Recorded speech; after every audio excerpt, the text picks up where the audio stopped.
Hello, everyone. My name is Armando Perez-Carreno, and welcome to the Web Talk Show. Today, we are joined by Claudio Tarris, award-winning composer, musical director. He has led multiple orchestras, ranging from symphony orchestra, chamber, ballet, and even jazz and big band. But today, we're talking about his book, La Legalidad y las dos Américas, where he analyzes and questions the source of the difference in prosperity between the U.S.-Canada bloc and Latin America. But I won't give too much into it. Let's dive right in. Hi, Claudio. How are you? Welcome. How are you, my friend? That's so good to see you and talk about those crazy things I've been looking for lately. No, it's always a pleasure to talk with you. There's always invariably surprises in our conversations. There's so many branches that you can take, and it's always so interesting. So I wanted to have you on the podcast because I think a lot of people will really enjoy learning about all these different sides of both the legal part of things and the music and how it all came together to build this amazing book. So first of all, music, right? We were talking about how this came along. So this is a book that is not about music, but it sort of came about because of music. So what can you tell us about what the beginnings of why you went into this path? Well, I was uh, conducting my orchestra, and then the University of Nuevo León, they came with the idea that I could maybe give a lecture about the history of jazz. And I was at the Berkeley College of Music many years from now before.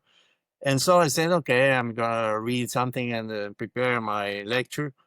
And then I came up with this mention that in Louisiana they were. It's the only state in the U.S. where you have the common law, the English law, and the continental law, the law normally associated with Rome and the Roman codes. And so I started wondering what was the difference? What's common law? How does it work? And how comes that you can have a state with both figures working on parallel? And then, well, Canada has also the same because they has this English part and the French part. And so I dug a lot about the history of common law in the British Islands, and that was amazing. That was mind blowing. How in the ninth century uh, it started with the Anglo Saxons who just had come into the Isles, and then they came the Vikings, and they were perpetually at war. And how the England wanted to preserve at that time, at that early time, the English language and the English way of doing justice or whatever, how we could call that. And that was so amazing because I went there, the history of the British Island, how the parliament started and how they made Magna Carta. That was an unbelievable and modern uh, document. And that was so fantastic. And I thought after that, I said, okay, there are a few modern new countries. And I thought about Canada, US, Australia, New Zealand. And I said, all of those countries, they use common law.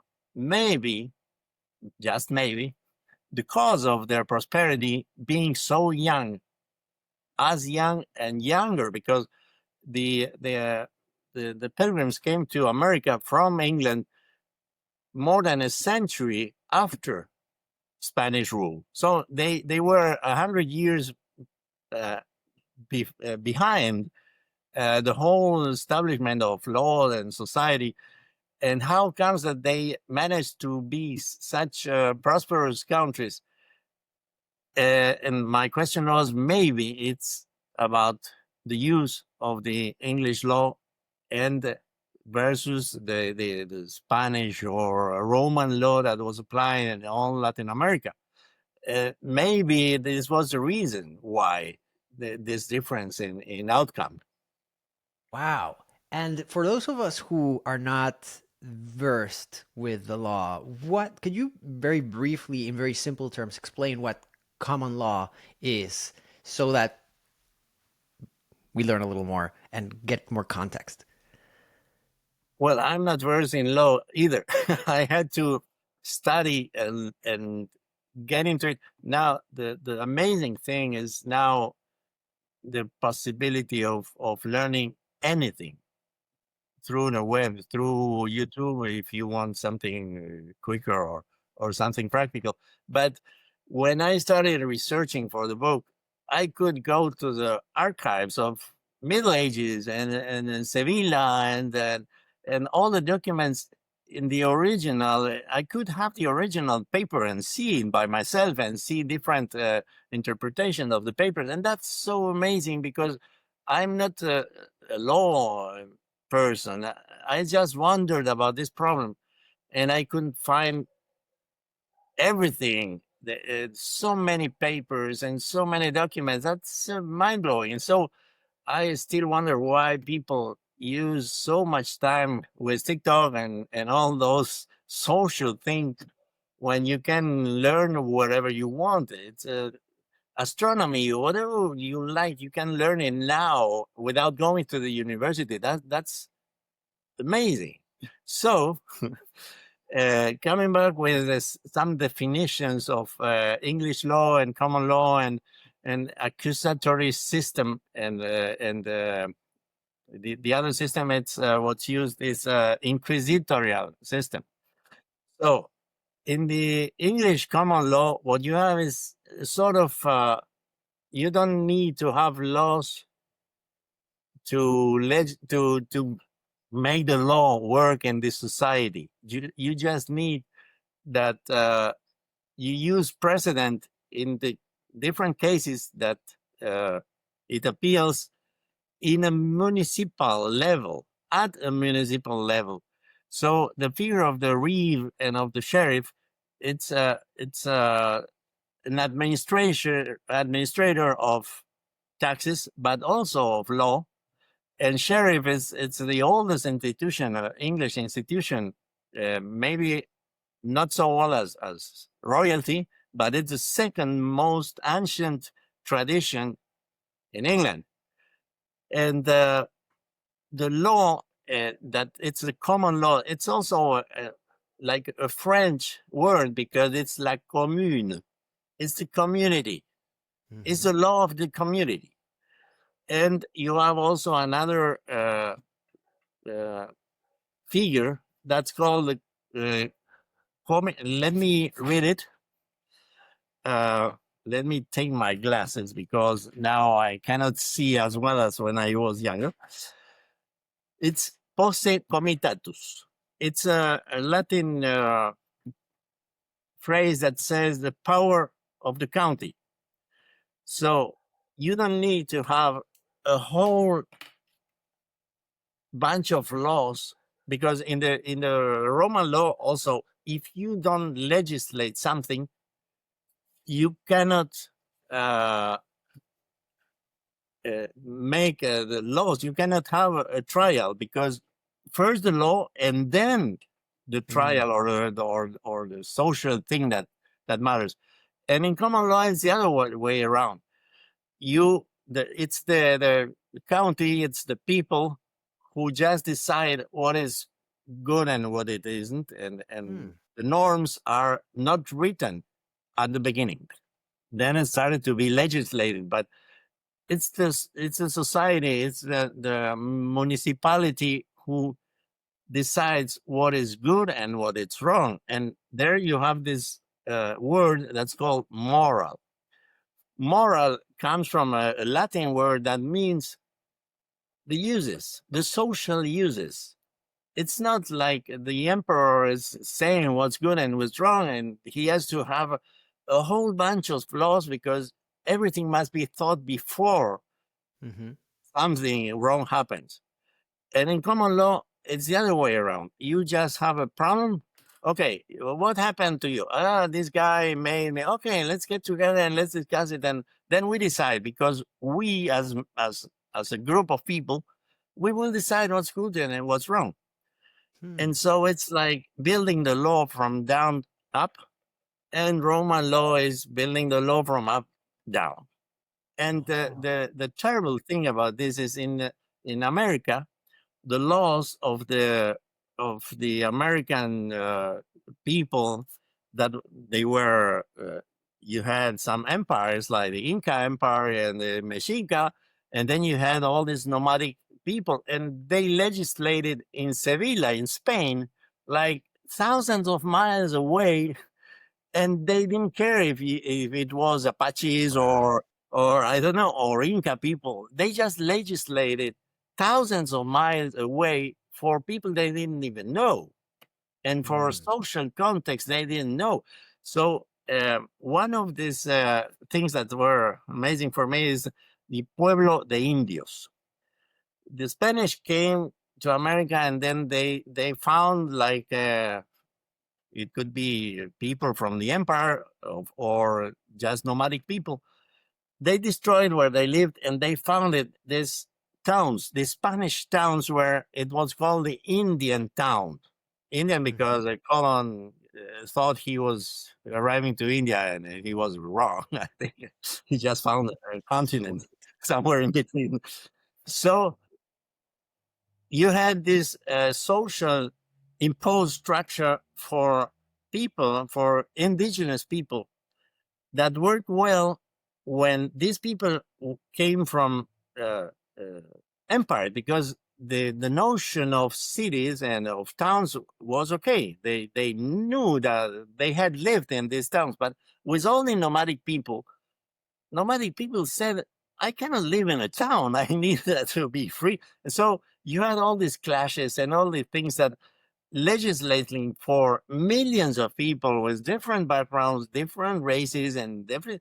It's crazy. How could the Spanish do that? And well, that's how we arrived with this difference, this abnormal differences in the same continent.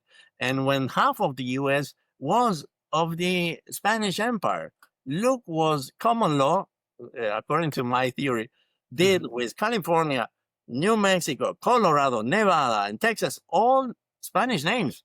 Look Mhm. what they did with common law, with the same territory, with the same vastness, deserts, and everything. And look what happened with Sonora, Baja California, Tamaulipas, and Coahuila. It's an unbelievable difference. It's like two different planets if you take the prosperity. That makes a lot of sense. And for those of you who are listening who have not seen the difference between those towns, I invite you to research it. But these are border towns or border states from United States and Mexico that, as Claudio is saying, they're culturally, if you, I don't know, culturally, historically, the same people, right? Same territory, but then there was a shift when they became part of the United States, and at some point, something changed because the top of the border there is prosperity, and below it not necessarily as much, and so. And again, same people, and many of them still go back and forth because it's their families even split across both of them. But it is very interesting that there's such a distinction, regardless of it. It's not like it's just geographic thing. It's not a geographic thing. Not at all. So the thing is, the numbers, the statistics are mind blowing, because if you take that, I that's what I'm talking in the first part of the book. If you take el PBI, it's the gross revenue. I don't know how you call it, the richness of a state. Okay, Mm-hmm. Okay. uh, difference economically of what you produce and what you spend. Okay, Mm-hmm. the state of New York, the state of New York only has a bigger PBI than the whole Mexican country. Yes, it's 120,000 million people. They produce less than in New York State.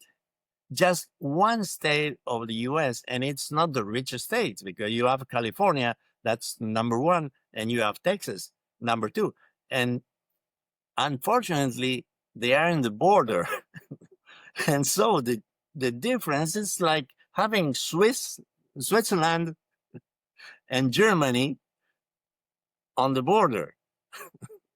Yes. It's unbelievable how rich and how important U.S. is in statistically, and then you go with science, space, and sports and arts, and it's a unbelievable difference between these two parts, and they are like crossing a river only. Yes. And this, do you think, based on your research, that it it is something mostly to do with the language itself, or is it the, I mean, the source and everything that comes along with the language, or is it just the legal structure of the English version of it? For me, it's the thesis of the book is the legal system because I've studied, for instance, the how you call the laws for how you drive. I'm not sure how to this the code, the Hmm. code for driving. And if I read it from Toronto, from Texas, from Mexico, from Ecuador, and from Buenos Aires. They're almost the same law. So what happened? Why do we drive so awful? And with the same laws, what happens that they do it much better in the US and Canada? And this is enforcement. The law is not important. The law can be the same, but if every citizen thinks that the law is something that it's against their freedom and they don't respect any of them, so that's why in all Latin America, because they truly think that abiding the law is something that is against their freedom, their liberty. Why should I respect the maximum speed limit? No, because I must go. I I must go faster. And why would I stop as a yellow line light? I'm in a hurry. I'm gonna accelerate instead of braking, as in Canada and US they do it. And if you have a stop sign, you stop. Why would I stop? I'm looking, there's nobody there, so I'm going. I just go. And this goes in every aspect of our societies in Latin America. We think that enforcement is something that doesn't allow us to be free. So everyone does what they want. And in Argentina, you can spit on policemen, you can beat policemen, and nothing happens. And you can imagine what happens when you let's take U.S. away. In Switzerland, in Germany, if you spit or beat a policeman, you go in jail, and no one will tell, "Oh, you are against our human rights." I have the right to speak and to beat a policeman. Why would he beat me? What right does he have to beat me? Come on, man. Wait a minute. It's enforcement. It's the norms. And every norm in Latin America, you can be late half an hour and nothing happens. Mm. But in Germany and in UK, 3 minutes, 5 minutes, it's intolerable. Because they studied what happens when you get late, and it's mind-blowing, all the consequences economically, socially, in the work environment. Being late is so terrible, and they care, and they are the most punctual people. And Hmm. in Latin America, no one cares. No one makes a study of what's happened when you get half an hour late, and everyone says it's okay. Let's wait 15 minutes. So Yeah. it's And not a also, problem of the norms. It's yeah. a problem of being conscious that you need to follow the norms, no matter what. And there's repercussions. I'll get into a question about why, but just out of experience, I remember traveling, I think I was in Berlin or somewhere. When I was younger, I was traveling on my own over there, and I had to get on a train to go to another city.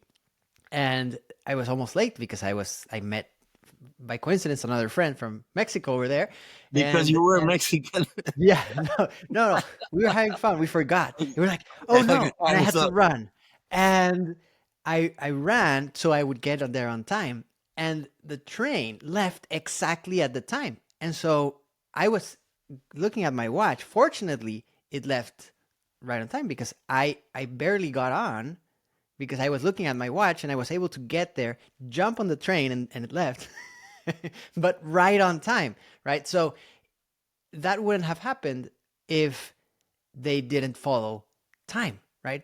So I would have missed it, or it would be something completely different. And we sometimes don't see that it's all compounding. It's like when you see a line of cars, right? They're all stopped, and if you're the first one in line and the green light goes, you just go.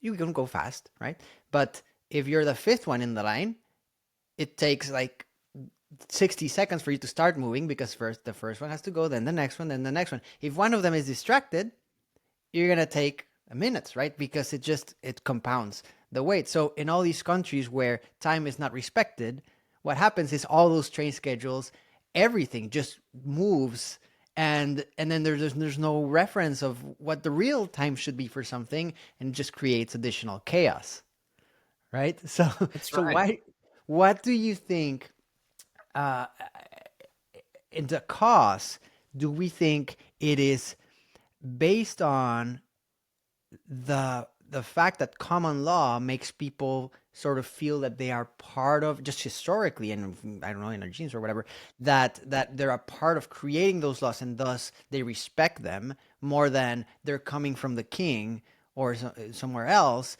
and we're like, no, I don't want anything to do with that, just historically because of what we've, I don't know, got embedded into our bodies or DNA through time, right? Do you think there's something there? There's another interesting thing about the same. There's this brilliant French historian who went to the States, and I think it was in 1780, 1790, something like that. And he was blown away by the freedom, by the culture. He said, I read about the history of King John, Shakespeare's work, in a log in the woods, and they know how to read. Everyone can read, and everyone has books.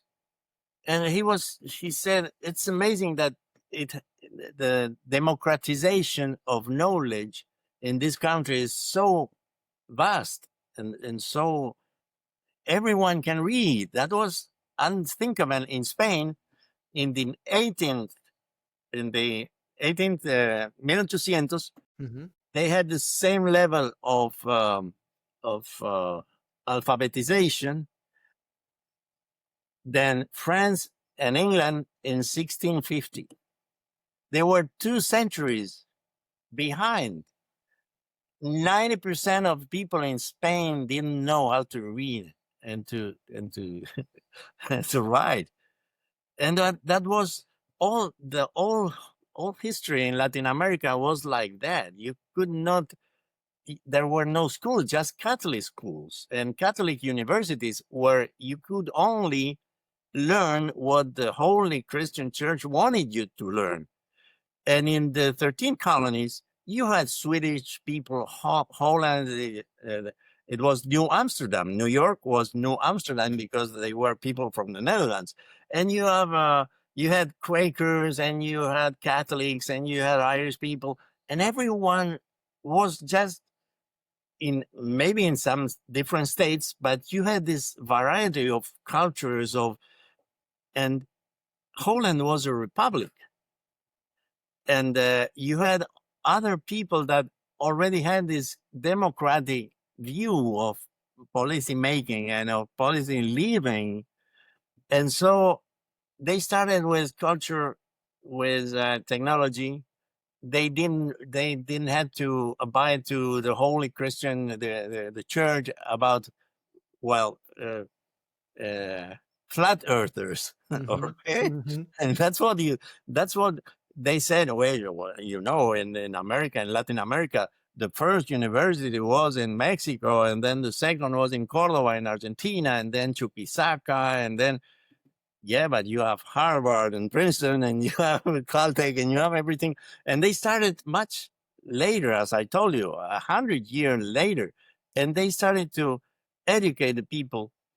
And this interesting as also on the design of the cities. And in Spanish, in all our towns in Latin America, you have this huge square where you have the three powers. You have the cathedral, you have the army, and you have the government. And that's how it's designed. Society was designed like that. How were the towns that you can see in the United States before they became the United States? You had the saloon, you had the bank, you had the sheriff office, and the church was outside of the town. And so there was, Tocqueville said, in the US, you learn about law and about lawmaking because you have these juries. You have to these people of the same community who Mm-hmm. will decide whether you are or not guilty. Mm-hmm. So you are living the law socially every day if you want. But the Roman law, no, it's the judge who will decide and who will accuse and who will do everything. The accuser will be held in prison. It's called the prisión preventiva because you are guilty as long as you don't prove that you are innocent. And in the law, in British law, you are innocent before you are proven guilty. And Mm-hmm. so you can see the switch in in in mental structure that believing that someone is guilty Mm-hmm. just because someone Mm-hmm. accused of him Mm-hmm. until it's proven otherwise. And in the English law, you are innocent before being proved otherwise. So it's such a different way of thinking on society and of norms. And if I can tell you about something that was very strange for me when I first went to Toronto to stay 2 weeks for a festival, and all of a sudden I could witness that Torontons were aggressive on the street. They started yelling to one another. I said, "What's going on?" And Mm-hmm. I, when I go to Texas, everyone is so friendly. And when I told them to the Canadians that Texans were more friendly than the Canadians, they wanted to beat me up. Canadians, especially. Yeah. And so I said, "What's going on in the society? How can be they so aggressive?" And then the next year, I was invited again and we parked with my friend the car on the street, and then two cars uh, from our car. There was this guy coming from the car, and then one guy from a house was yelling at him, "Hey, what are you doing?" And it was, "What's going on, man?" It's because the car of the guy who was parked, it was like 5 inches on the parkway. So the guy was reacting because the other one was not abiding to the norms. You don't put your car even 2 inches blocking this. And in Latin America, this never had, no one cares. They park on your parkway and they don't care. They say, "Come on." And so I understood that Canadians were more prone to make the society abide the codes than maybe the Texans, because the Texans were kind of. I'm not saying that because I know how the law is enforced in Texas, but I understood that the society was the one who used and needed to care for norms. You cannot have a policeman in every street. You cannot have a judge or a tribunal to say, no, it's the society who takes care of the norms in the common law realm. That makes sense. So it's not that they were more aggressive, it's probably that they're actually more kind and respectful and everything. But if something out of place happens, they Uh, respond, and they respond, so they they react. maintain the. It's very interesting. I remember this stuck with me a lot when we were staying in Vancouver for about a month a few years ago, and I drove across one of the little bridges to another section of town because I was going to get a bike. Someone was selling their bike and I needed it for a while, so I got the bike. But it was very interesting because I was How driving. exciting. Yes, I was driving, and the street where, first of all, it was this part was interesting. It was one of those streets that have, I don't know, 3 lanes, and then because it was outflow time or whatever, it was traffic time, they closed 2 of the lanes of the right side and made the other ones go the other way. Right? No, very efficient. And so cars were coming this way. So my lane turned into one, but there were 3 lanes where we were going that turned into one, but we Uh-huh. never stopped. So I was driving and I couldn't believe that we were going, and from 3 lanes to one, the traffic never slowed down. It just, everyone just merged very nicely and very efficiently into one. And I was so surprised. I said that would never, ever happen in Mexico. In So, Mexico City, even worse. yes. It's like And a triangle there. it's amazing, and it's like there's levels, right? Because that was impressive, and then here in the United States they drive mostly very well, and but then in Mexico, you have to have know what you're doing. Argentina, I tried driving once. It was a very interesting experience on the other side. I, I, Very I scary. had no I know. idea what was Crazy. happening on the street. Look, in Buenos Aires, you have those huge avenues, Córdoba, Santa Fe, and you have the lane painted. You Hmm. are 5 lanes. Always, there are 6 lanes of cars. They don't care that the lanes are painted on the road. It's a mental problem. How comes that you have 5 lanes painted on the street and you get 6 lanes of cars and just pulling one on the other side? It's crazy. It's a mental problem because the lanes are for respect them, and you drive in between the white lines. And Hmm. in Buenos Aires, they don't care if the lines are too huge. The citizen believes that he has the right to create a 6 lane Hmm. to make the traffic more efficient, and it's the other way around. Yes. And what's very interesting, I think, is that here in the United States, when some people move from one of these countries to here, while there might be some adjustment period, mostly it's pretty quick, they start enforcing themselves. Like it's someone who was acting completely as they would in their country, they get here and suddenly they follow all the rules and they drive well and they Yes, stop. And so I imagine, I don't know what you think, it has to do with they when they're here, they know that the law is going to be enforced, and thus now they do it. But leads us to ask ourselves, why aren't you, if you understand how this works and you can do it, even visiting this other country, not to mention living in it, why can't you do it back home? because it's dangerous. I tried it. I was some. It's like 6 years ago.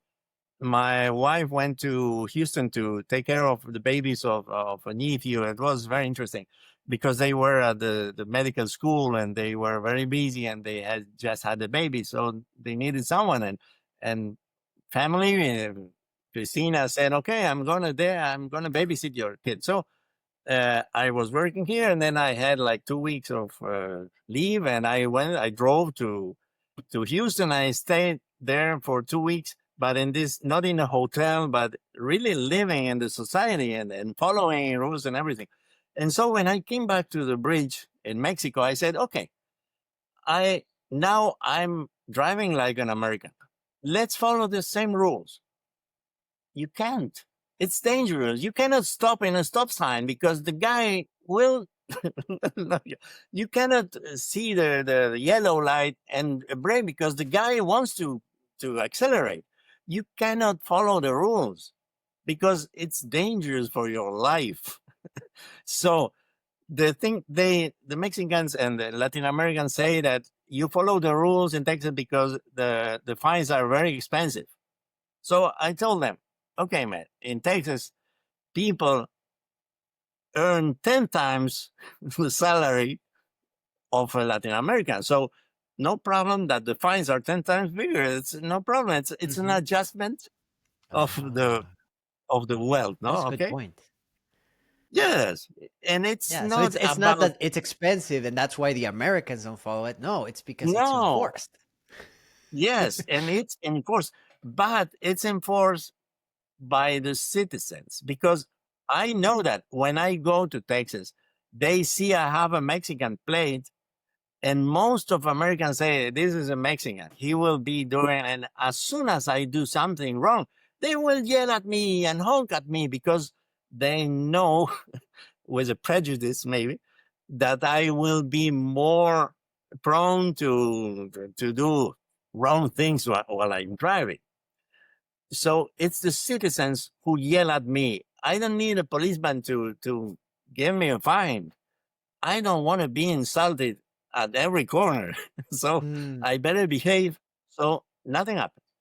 But there's a very interesting thing about Germans and maybe Americans when they go to Spain, Germans, and in spring break when they come to Mexico. Because all of a sudden, all these orderly and law abiding Germans behave like hooligans because they know really? they can do this in our countries. It's like a liberation of the whole system that don't allow them to do whatever they want. And they go to Spain and they do horrible things. They don't care about the law because they know they can finally do whatever they want. And then they go back to Germany. It's the other way around too, Wow. because Germans wouldn't never do what they do in Spain in Germany because they know it's very serious what they do. But once they feel free to break the laws, they do it. And that's a problem of the human nature. It's not a problem of common law or or Latin law. It's when you live in a situation where discipline, because no one works harder and is more disciplined than Germans and Japanese, and that's why they're so wealthy. But they live in a situation where everything you must take care that everything goes well. You don't have to go wrong with the law or with the norms. And all of a sudden, you go to a country where you can do that. You want to try that, and you do horrible things. I know that because that's what my brother lives in Germany, and he's from Argentina, and he tells me it's a shame what Germans do in Spain and in Portugal, but it's because nothing is enforced. They think they can do whatever they want. And that's very interesting on a psychological point of view, because you get the Latin people going to the state and behaving great because they don't want to be yelled at and fined at. But the law abiding people of the prosperous countries, when they go to a country where law is not enforced, they act savagely sometimes. Yes, I can imagine. You were talking before we started the recording about how back when King Alfred was in the throne, I Yeah. believe you talked about King Alfred. He was trying to establish the language uh, so that he wouldn't have such a big issue like we're talking about now with the different cultures, in this case the Vikings and other groups. Um, why did this happen, and what was the context? Well, it's very strange because uh, this book is about history, documents, and testimonies. Nothing is ideological. Well, we have biases, but I try to be as how can I say, to look for documents. Everything must be proved. I don't have opinions. I need to, if I have it, I need to defend them.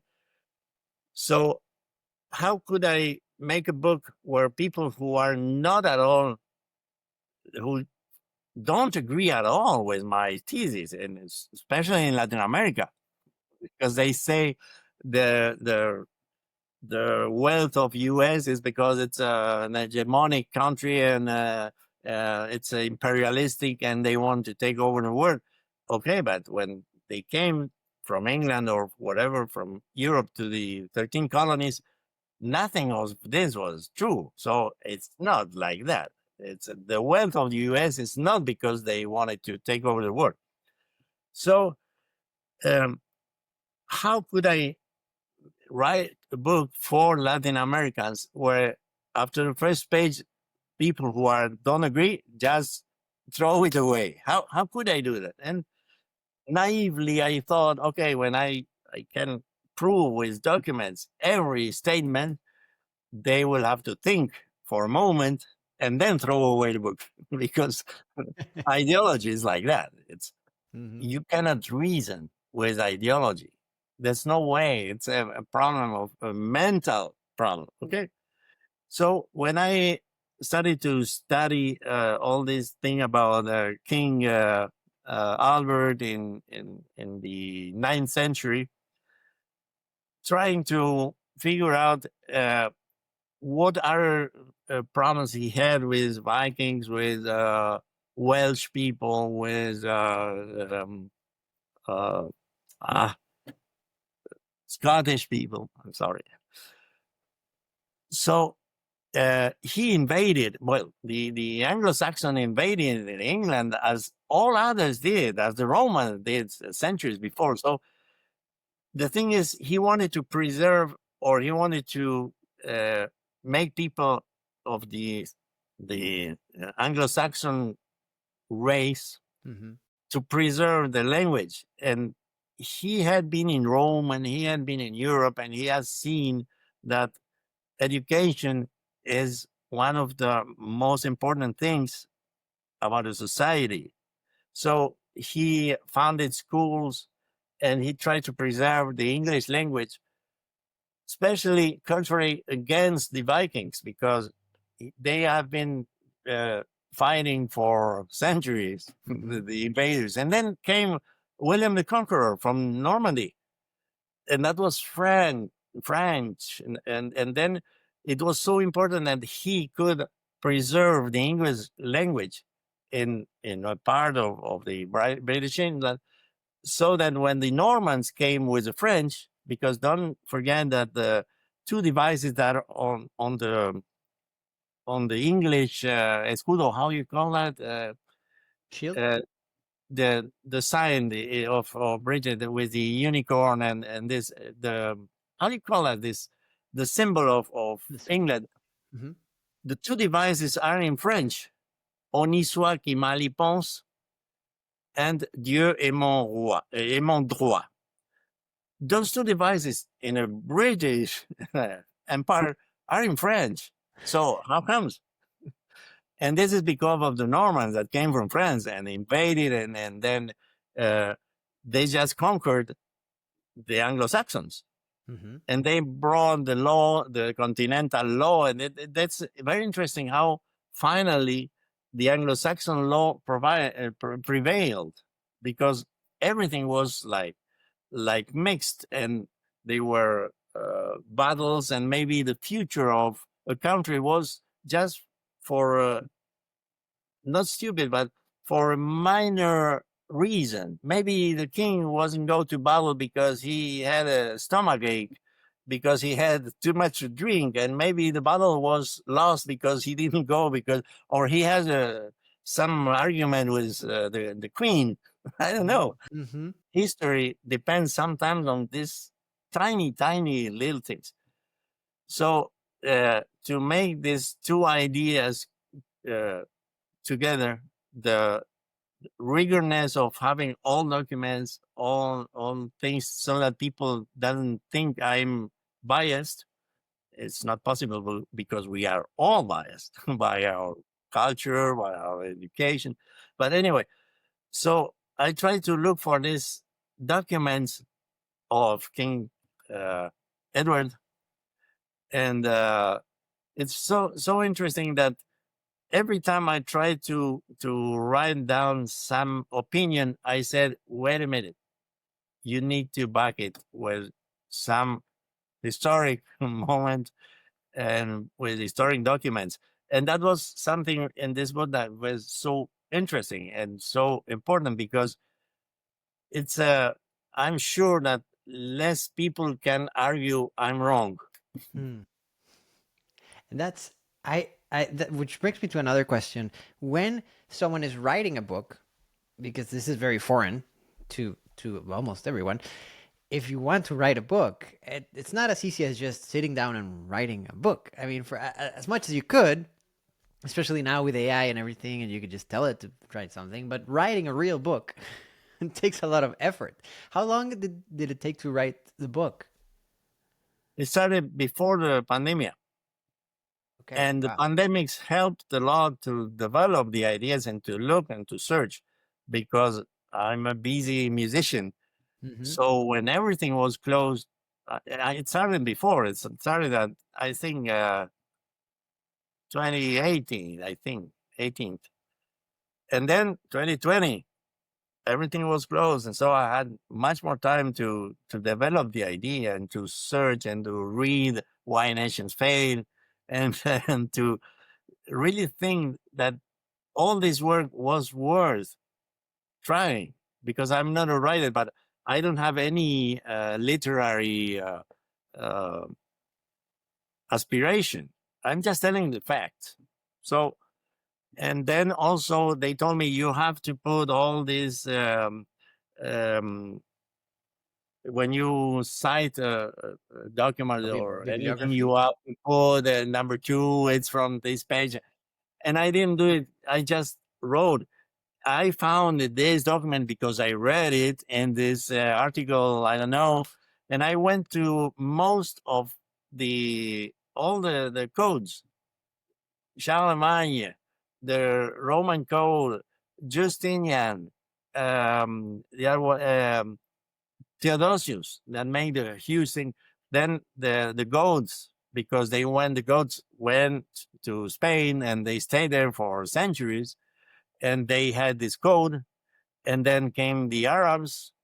I didn't speak too much about the Arabs because I should write another book about the Arabs in Spain. That was the best thing that could ever happen to Spain is that the Arabs came. They brought in mathematics, culture, medicine. It's an unbelievable contribution to Spain. And then came the goats, and then came the um, this after they are supposed to have a vanquish.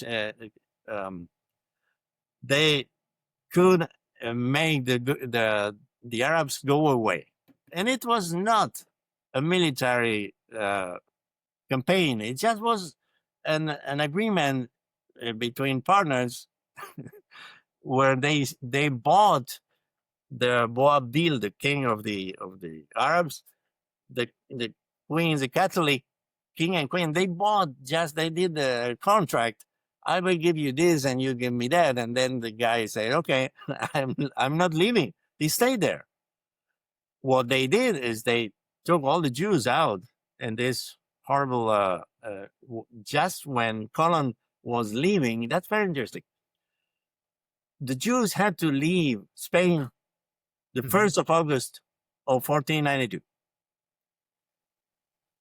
But oh, all of a sudden they extended for 10 more days this date, and Columbus sailed in those 10 days that were added because he was funded by Jews, and the people who went to discover were mostly Jews. So it's unbelievable that the king of Spain added 10 days to allow Columbus to leave the country because he couldn't leave earlier because of the winds and because of some things, logistic things.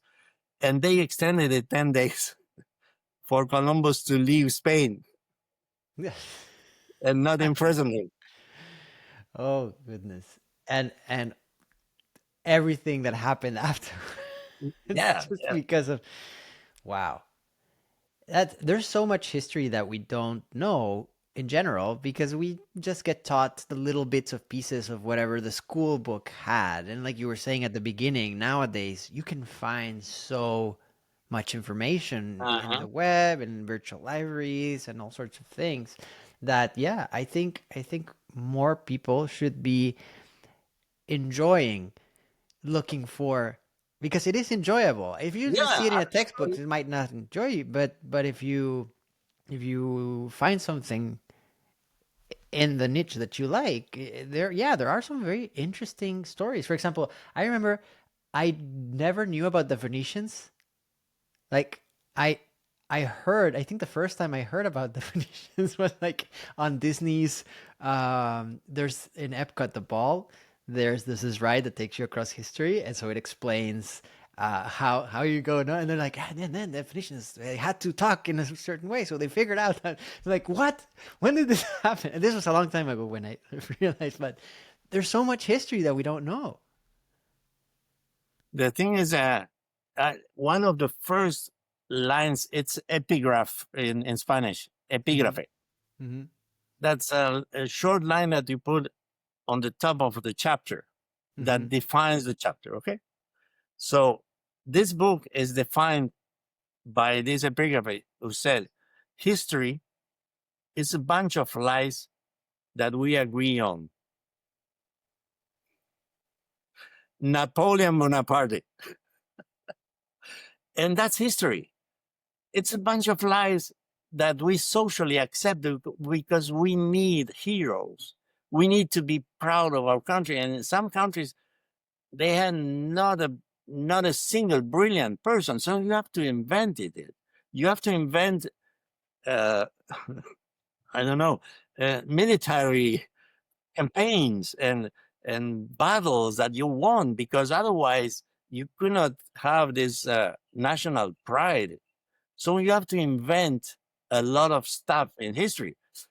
And history is a little bit like truth. It's a collective construction because you can. It's very used. It's used a lot of times when you say there's an accident on the street, and then you ask 10 people around what happened, and these 10 people will tell a different truth, and they were all there and they saw the same things, but from a different angle of vision and from a different mental perception. So uh, it's like for me, it was mind blowing when I heard about this guy. This was a naval engineer. He went to Las Vegas when there was this exhibit of the 100 years of Titanic, and all in this whole that it has been thousands of pages written about what happened. And so this guy said, okay, there's a few things that no one explained. And he saw one piece of the hull and he said, no, man, there's something not wrong, not good. Something is wrong. And so he just forgot everything he had written. He stayed with a blank piece of paper and started to research. And he discovered 100 years after the Titanic sank what really happened. And it's mind blowing. It's unbelievable. It's such a shift of everything, of what is not clear with the theory of written in 100 years. And so when you have this, you need a very flexible mind. First of all, to discover what is not truly right. And then don't stick with the truth, the truth we all agree upon, as Napoleon said. Don't stick Mhm. with it. Just wonder, Hmm. is it true? Can it be true? And then when you find a little hole there, go for it research, and then you will find some unbelievable story. Then you say everyone was wrong. Wow, that is brilliant advice. I think we should all live by that. Claudio, it has been a real pleasure talking today during this show, and I'm sure we can have another conversation another time. I don't want to take too much of your time, but where can people find the book? Is it available now, or when will it be available, and where? We had some it's already printed. We have a whole edition printed, but we had problems with some economic things there that are not clear with taxes and everything. So we hold it a little bit until we are sure that we can have it on different. I'm not telling the A platform. Platforms. Where Yes. you can buy You it. can- So we have to wait until August until we can fix this little problem, and then it will be available on. I have a website that was done by the editors, so that people can ask for it, and then we will really do all the presentations that we can here in Monterrey first, then in Guadalajara, Phil, and then in every other uh, big um, book uh, exhibit, Mhm. and go for Ecuador and Argentina, because my testimonies are also of three different Latin American countries that are so have so much in common, not abiding to the norms. Yes. Yes. Amazing. Well, I'll put it in the show notes, and whenever you let me know that it's available, I'll add that there as well, so Sure, people who are sure, that would interested be fantastic. can look for it. I can't wait to get my hands on it as well and read it, because every time, like I said at the very beginning, every time I talk with you, there's so many things that I learn, and I just want to learn more. So I think the book was going to be a fantastic experience for I hope anyone who so. reads it. And then one mystery maybe they can solve. Someone, why can you see those two crosses? What does this mean? And many people don't understand that, but they should research it. Nice. Excellent. So you heard it. If you're watching, and if you're just listening, we'll look at the screen at some point and look at the cover of the book. And if you can figure out what those two mean, put it in the comments wherever you see this, so that we can all find out what these really mean. Okay, it was All right. such a pleasure. It was so nice. Thank you so much for coming, Claudio. And I expect we'll talk again soon. Okay, thank you very much. Thank Bye. you.